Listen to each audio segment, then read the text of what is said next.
kusikiliza Jicho la Nje. Tunaanzia jijini Dar es Salaam.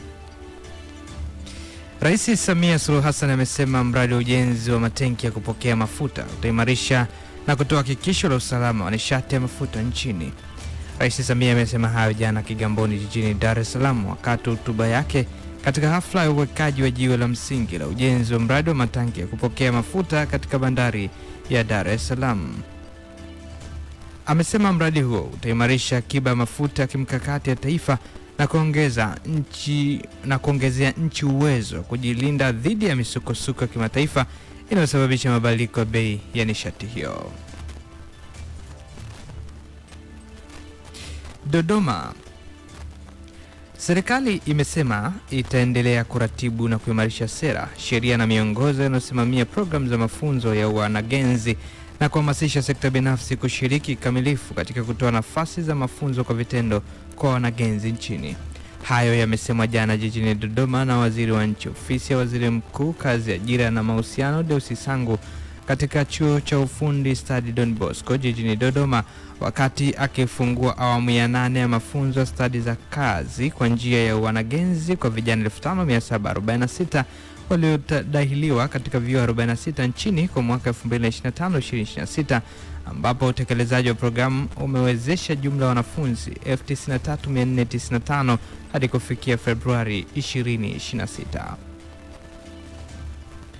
Waziri Sangu amesema mafunzo hayo yanachangia kwa kiasi kikubwa katika kuwapa vijana uzoefu wa kazi kwa nadharia na vitendo, kupunguza pengo la ujuzi kati ya mafunzo ya kitaalamu na mahitaji ya waajiri na kuongeza kwa ajira kwa vijana kuajiriwa au kujiajiri.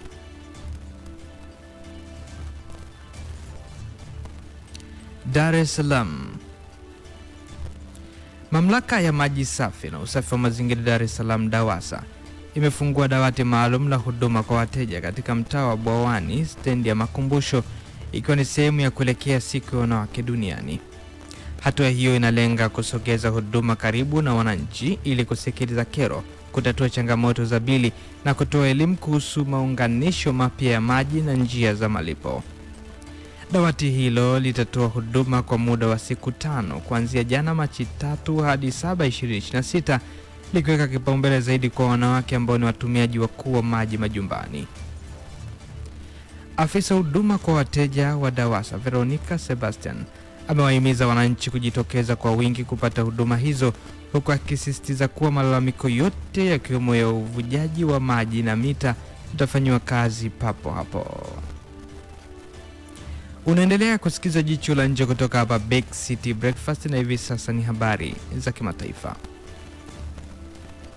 Wakati vita vikiendelea Mashariki ya Kati, Rais wa Marekani Donald Trump ameweka wazi kuwa taifa lake lina uwezo wa kuendelea na mashambulizi dhidi ya Iran kwa kipindi kirefu. Amesema hayo mjini Washington katika hotuba yake ya kwanza tangu vita vya Israel na Marekani dhidi ya Iran vilipoanza. Hayo yanajiri wakati ambapo Iran na washirika wake imeendelea kujibu mashambulizi dhidi ya Israel na katika nchi jirani za Ghuba. Watu wasiopungua 6 wamekufa baada ya shimo kuporomoka kwenye mgodi wa kuchimba madini ya coltan uliopo katika eneo linalodhibitiwa na waasi mashariki mwa Jamhuri ya Kidemokrasia ya Kongo. Mashahidi wameliambia shirika la habari la AFP kwamba wanaume 3 na wanawake 3 wamepoteza maisha katika mgodi wa Rubaya ulio kilomita 70 magharibi mwa mji wa Goma, ambao ni mji mkuu wa jimbo la Kivu Kaskazini. Maelfu ya wachimbaji wadogo wanafanya kazi katika mazingira magumu ndani ya machimbo ya coltan ya Rubaya yanayodhibitiwa na waasi wa M23, huku wakitumia zana duni kama chepuo na sururu.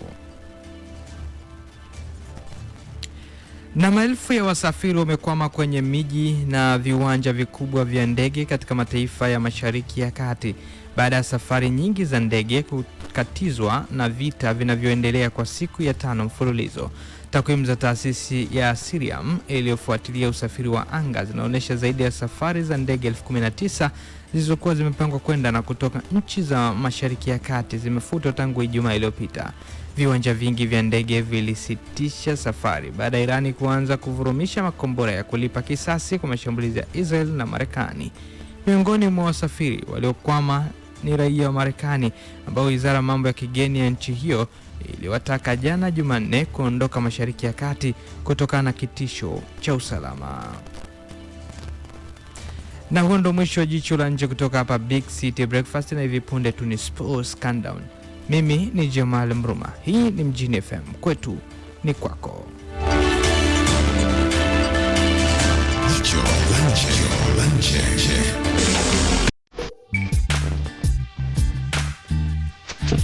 Barabarani bila stress. Steady breakfast.